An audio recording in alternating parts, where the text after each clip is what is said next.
tumor sea monoclonal, que es necesaria solamente la mutación de una célula para que se produzca un cáncer. ¿Qué significa entonces esto? Que los cánceres que pueden terminar siendo tumores enormes se originan solamente de una célula mutada.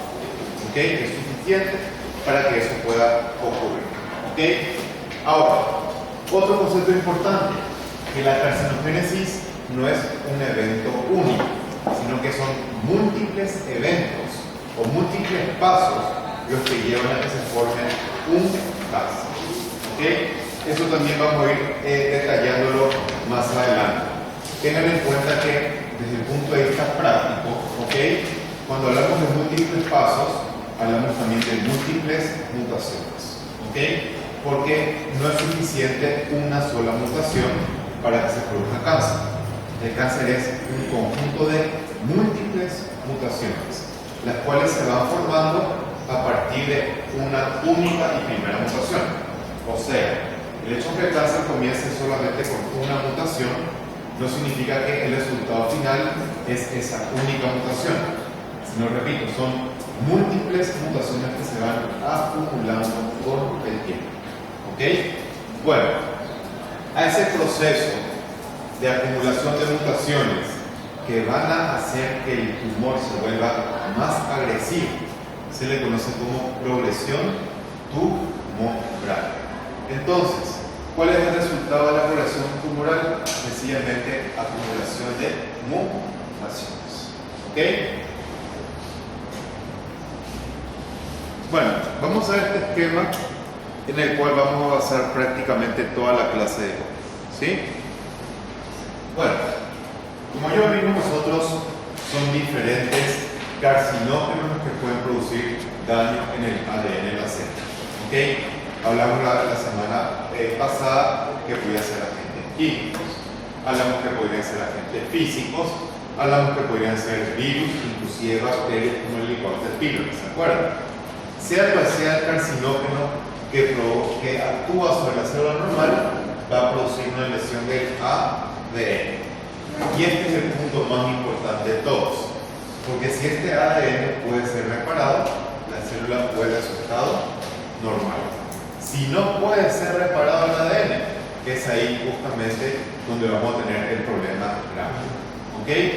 Ahora, se produce una mutación, ¿sí? Que ya vimos en qué puntos se puede afectar, ya sea genes que reparan el ADN, ya sea genes que evitan que se produzca la apoptosis en la célula mutada. ¿Ok? Y esto finalmente lleva a que se activen los oncogenes, que ya están mutados obviamente, que se inactiven genes supresores tumorales que evitan la progresión tumoral y que se alteren, como dijimos, los genes que regulan la apoptosis. Ojo, no ocurre todo al mismo tiempo, ¿ok? Sino que va ocurriendo esto por pasos. O sea, primero puede ocurrir, por ejemplo, inactivación de genes supresores de tumores. Después, con el tiempo, pueden aparecer mutaciones que, les repito, eviten que la célula vaya a apoptosis. Es un proceso que es, digamos, por pasos en secuencia. No es que todo ocurre de una sola vez. ¿Ok? Bueno, todo esto aquí lleva como resultado a que haya una división celular sin ningún tipo de regulación que disminuya la apoptosis por parte de células mutadas. ¿Ok? Esto produce lo que se llama expansión clonal. Entonces les repito, ¿qué es expansión clonal? Es justamente el concepto que explicamos antes de que los tumores son monoclonales. Expansión clonal a partir de una célula mutada. ¿Ok?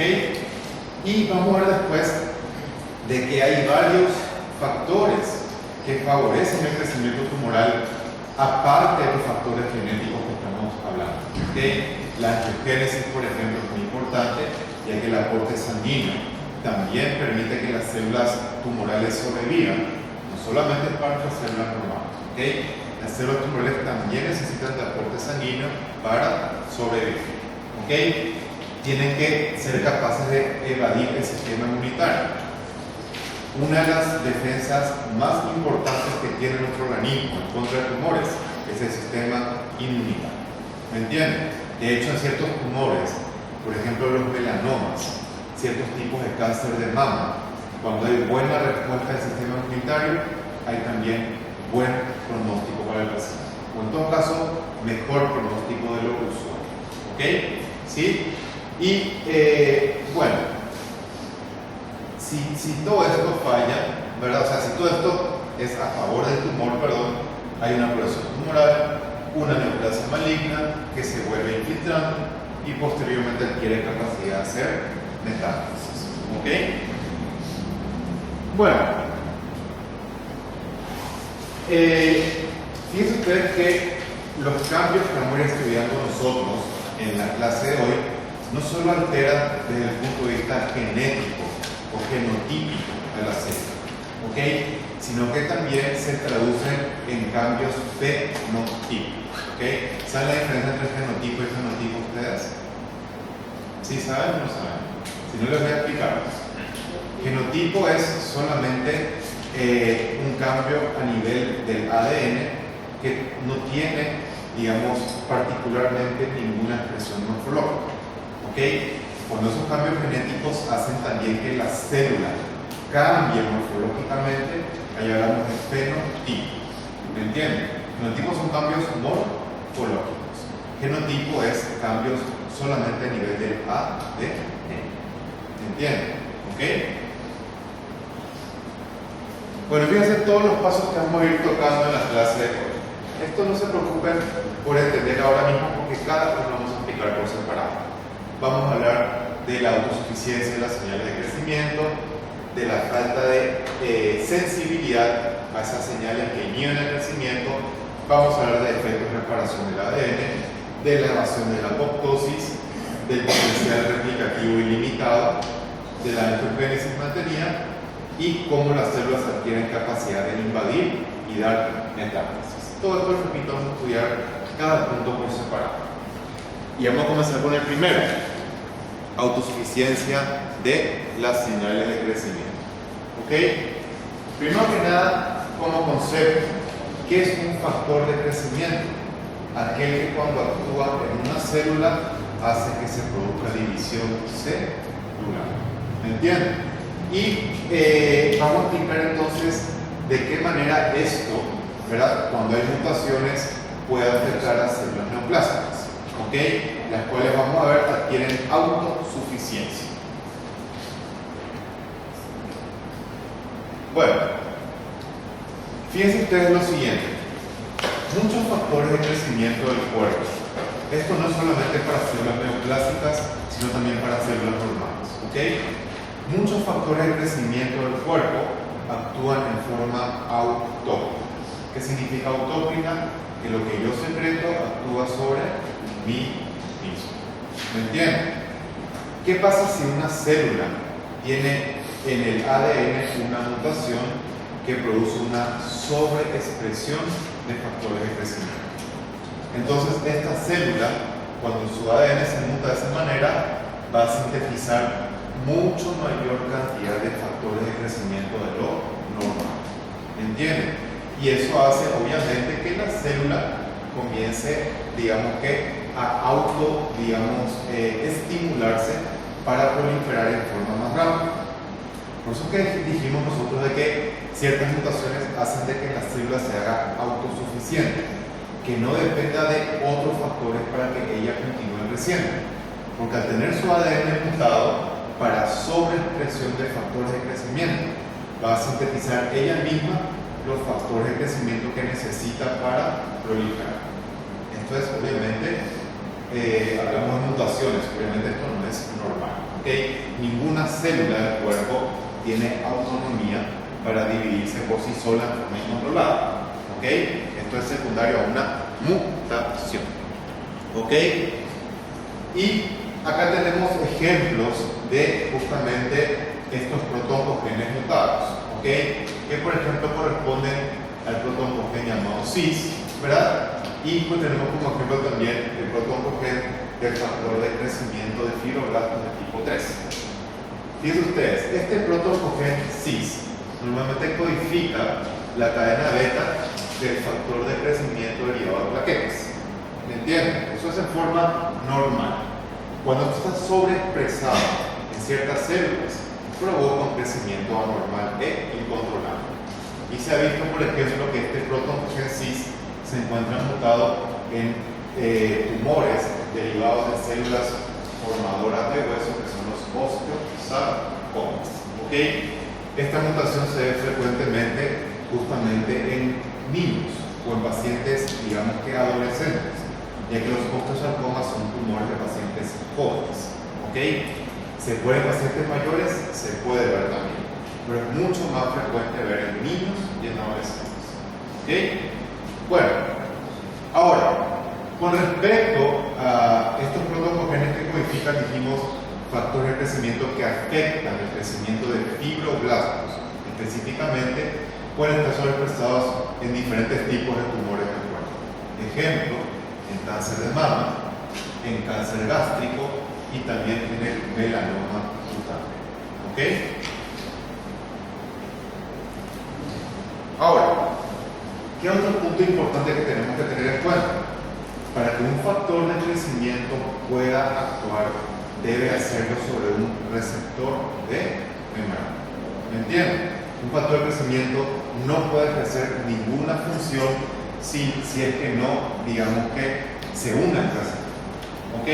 Y acá nos lleva la mutación a otro punto que es importante. Fíjense lo siguiente. Puede ser de que la célula no tenga una mutación que afecte directamente la producción de factores de crecimiento, pero puede ser que haya una mutación que afecte los genes que codifican esos receptores para factores de crecimiento. Y esa mutación, al producir una sobreexpresión de factores, hace que tengamos de receptores, hace que tengamos mucho mayor cantidad de receptores en la superficie de la célula. Entonces, en este caso en especial, aunque el número de factores de crecimiento sea normal, al tener también más receptores en la célula, puede ser estimulada también en forma mucho más potente. ¿Me entienden? Y esto también lleva exactamente a lo mismo que vimos anteriormente, a un aumento de la proliferación celular. O sea, estamos viendo dos casos en los cuales la célula neoplásica puede aumentar su proliferación celular, o produciendo mayor cantidad de factores de crecimiento, o bien produciendo mayor cantidad de receptores para esos factores de crecimiento. ¿Ok? Bueno, ejemplo de estos, digamos, factores de crecimiento que pueden verse mutados, lo podemos ver en el receptor para factores neurotróficos, ¿okay? Que se expresan en células neuroendocrinas del cuerpo. ¿Sí? ¿Se acuerdan ustedes en qué partes del cuerpo teníamos células neuroendocrinas? ¿Verdad? Acá tenemos ejemplos. ¿Se acuerdan las células C de la tiroides? ¿Sí? La que producía calcitonina es un ejemplo de célula neuroendocrina. En la suprarrenal, las células de la médula suprarrenal, ¿se acuerdan las cromafines? Son también del grupo neuroendocrino. ¿Ok? Las que producen paratormona, las células principales de la paratiroides, también son neuroendocrinas. Todas las células enteroendocrinas del tubo digestivo son también neuroendocrinas. Las de los islotes pancreáticos, las células alfa que producen glucagón, las beta que producen insulina, sí, son también células neuroendocrinas. A todo ese grupo de células, con todo ese grupo de células puede afectarse cuando se produce justamente mayor cantidad de estos receptores, llamados, repito, para factores neurotróficos. ¿Ok? Y, por ejemplo, acá en el ejemplo específico, estamos viendo un tumor secundario a esa mutación en glándula tiroides, ¿ok? Que se conoce como carcinoma medular. ¿Ok? El carcinoma medular es justamente un tumor de glándula tiroides originado en las células C o parafolículas. ¿Ok? Que muchas veces se asocia a lo que se conoce como neoplasia neuroendocrina múltiple, que es un síndrome que produce varios tumores en el sistema neuroendocrino en varias partes del cuerpo, ¿ok? O en forma esporádica puede afectar solamente también la glándula tiroides, ¿ok? Tumor que no es muy agresivo en la forma esporádica, pero en la forma genética se puede comportar en forma, digamos, mucho peor. ¿Ok? Bueno, Ahora, esto es básico que aprendan porque esto se ve mucho, ¿verdad? Hoy por hoy, que justamente tiene que ver con la mutación de los genes, ¿ok?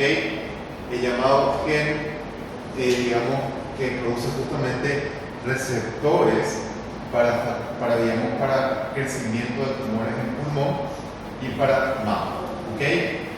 El primero de estos justamente se conoce como receptor para factor de crecimiento epidérmico, ¿ok? Este receptor para factor de crecimiento epidérmico se encuentra sobreexpresado con mucha frecuencia en cáncer de pulmón, ¿ok?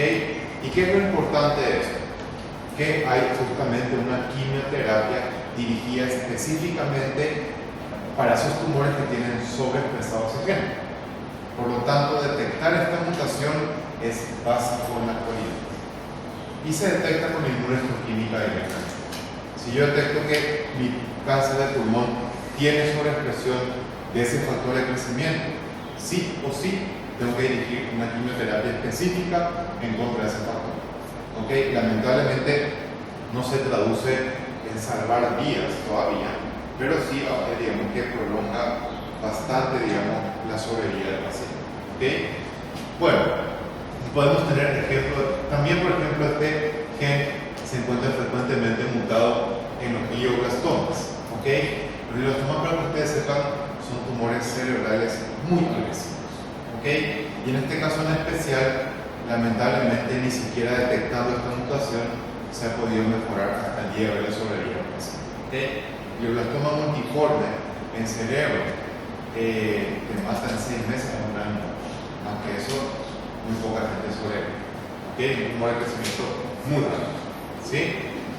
Ahora, la sobreexpresión del gen llamado HER2/neu, ¿ok? Se ve con mucha frecuencia en cáncer de mama. ¿Ok? El HER2/neu se escribe así, le voy a contar. ¿Sí? Para que ustedes vean. Esto vamos a explicar mejor con cáncer de mama también en su momento.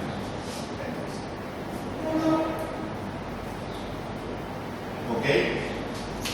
Esto también afecta receptores para factores de crecimiento del repito en glándula mama.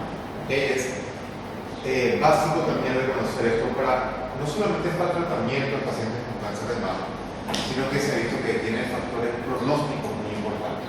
¿Ok? En forma general, aquellos pacientes que tienen esta mutación tienen tumores que tienden a ser más agresivos. ¿Ok? Y tumores que no tienen esta mutación suelen proliferar de forma menos rápida. ¿Ok? Esto, junto con los receptores hormonales, se hace siempre para determinar el tratamiento correcto en cáncer de mama. ¿Ok?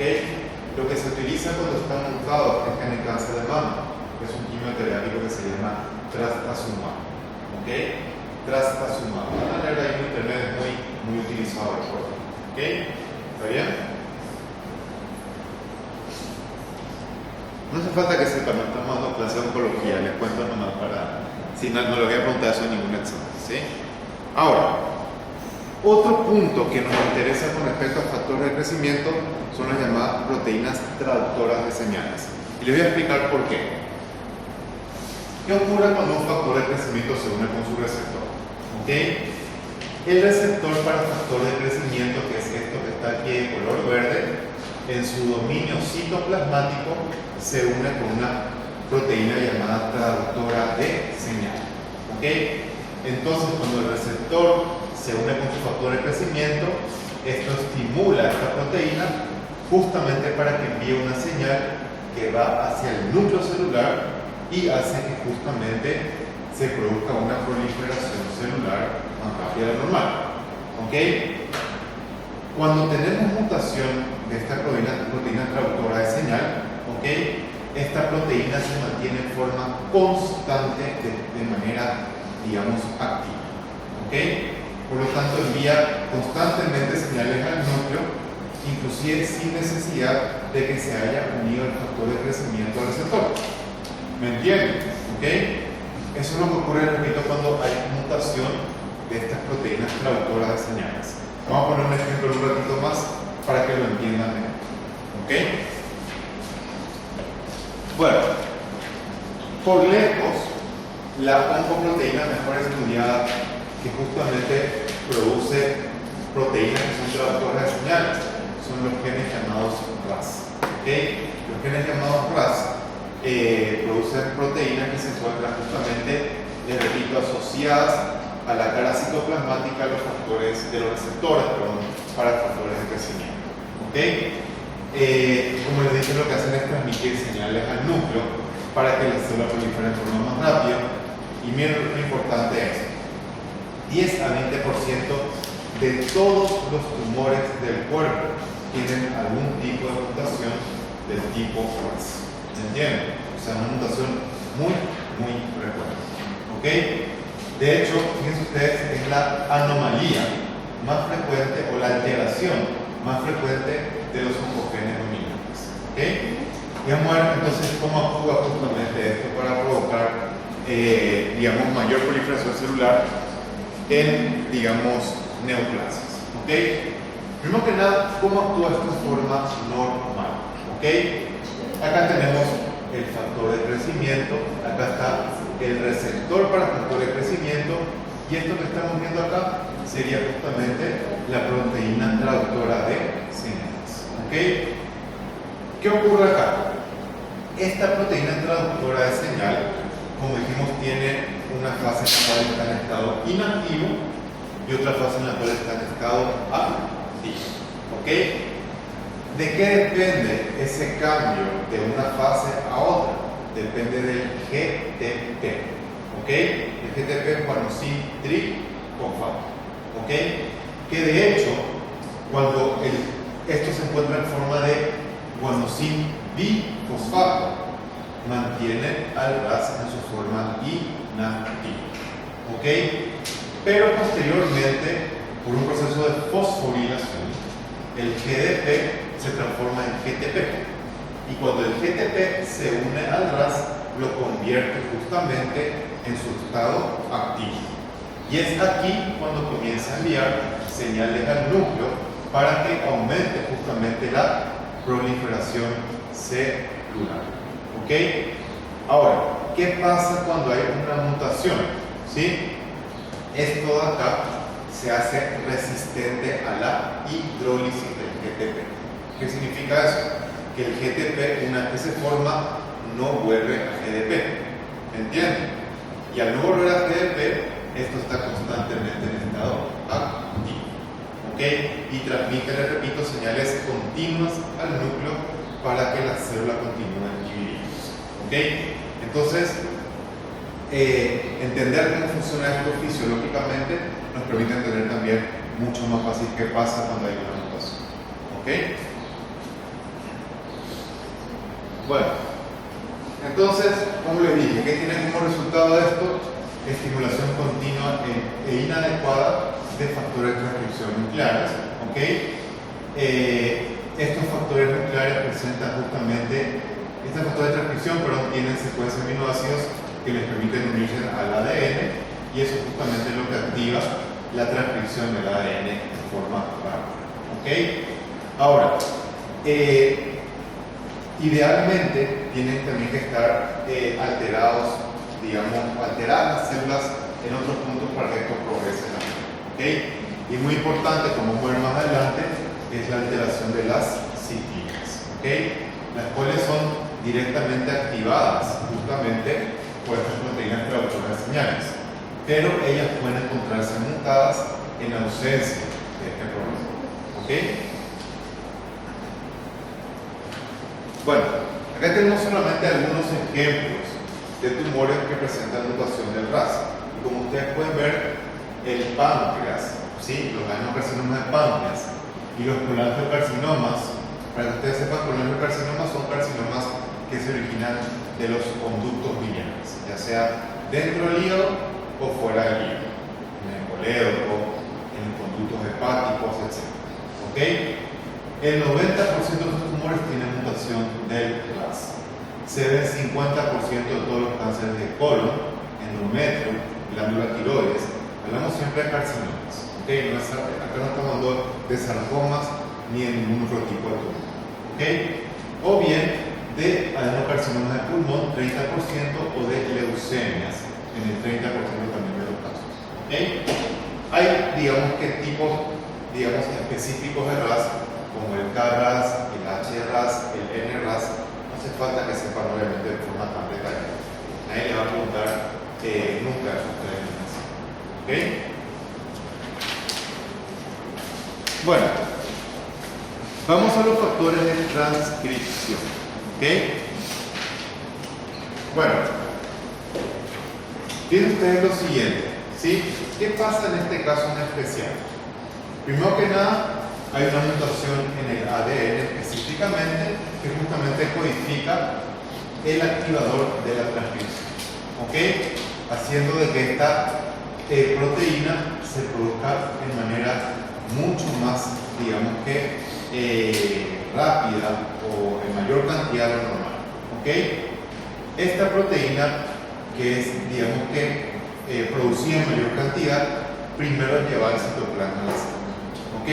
Y luego de eso retorna al núcleo y cuando se une con el ADN, justamente acelera su transcripción. Tengan en cuenta que esto es totalmente independiente de los factores de crecimiento que vimos hace rato, ¿ok?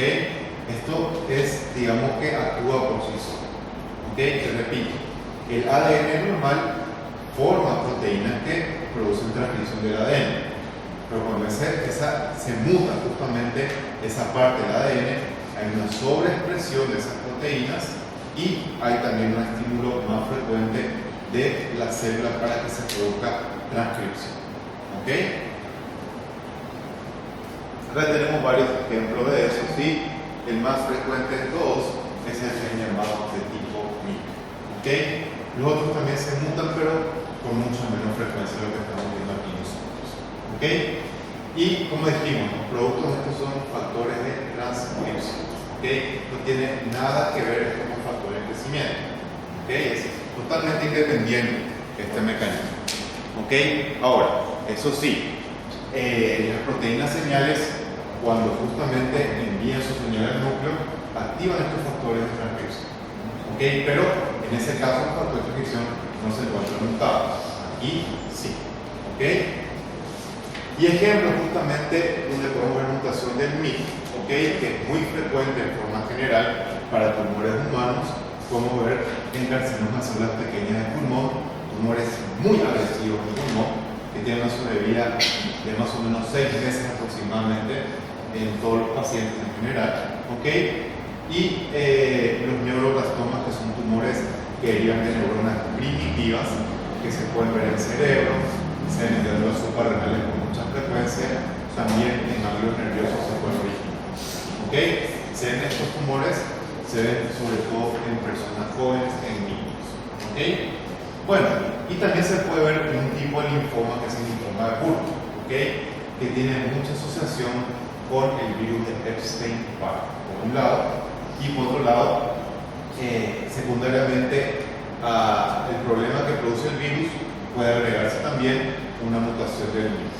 ¿Okay? La foto aquí corresponde específicamente a un carcinoma de células pequeñas en pulmón. ¿Sí?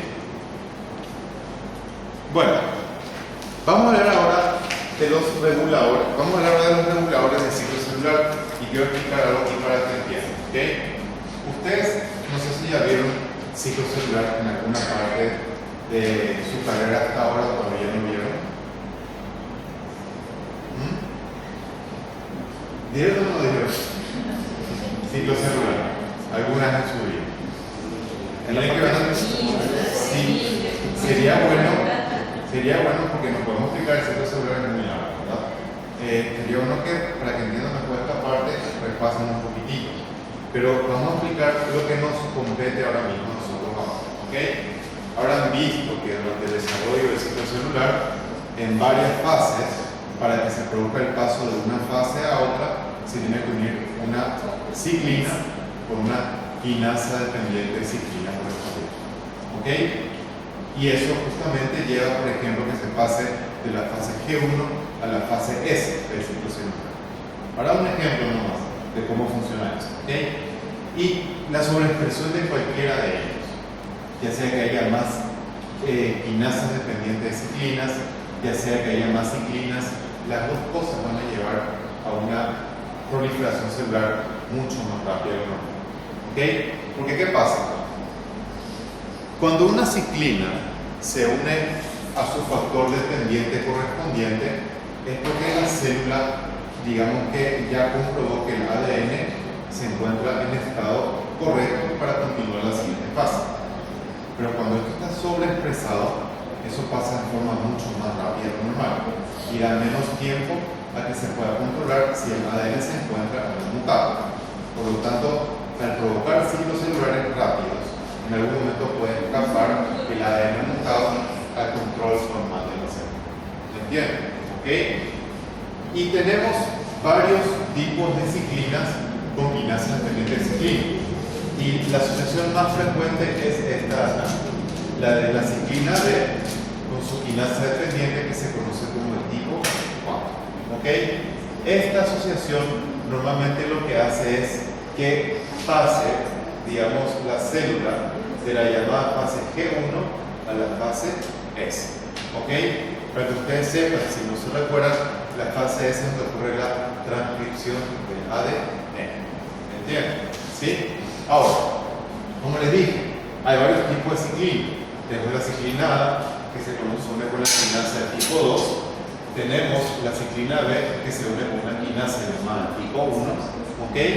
Y todo eso, repito, es para progresión del ciclo celular. El ciclo celular, en síntesis, no puede progresar si su ciclina no se une con su quinasa correspondiente. ¿Hasta ahí me entienden bien? Ahora, todo esto se encuentra con tiempo regulado. ¿Ok? Hay proteínas que justamente inhiben estas uniones. ¿Ok? Y todas estas proteínas se conocen como proteína P. Las proteínas P hay de un montón de tipos. ¿Ok? La más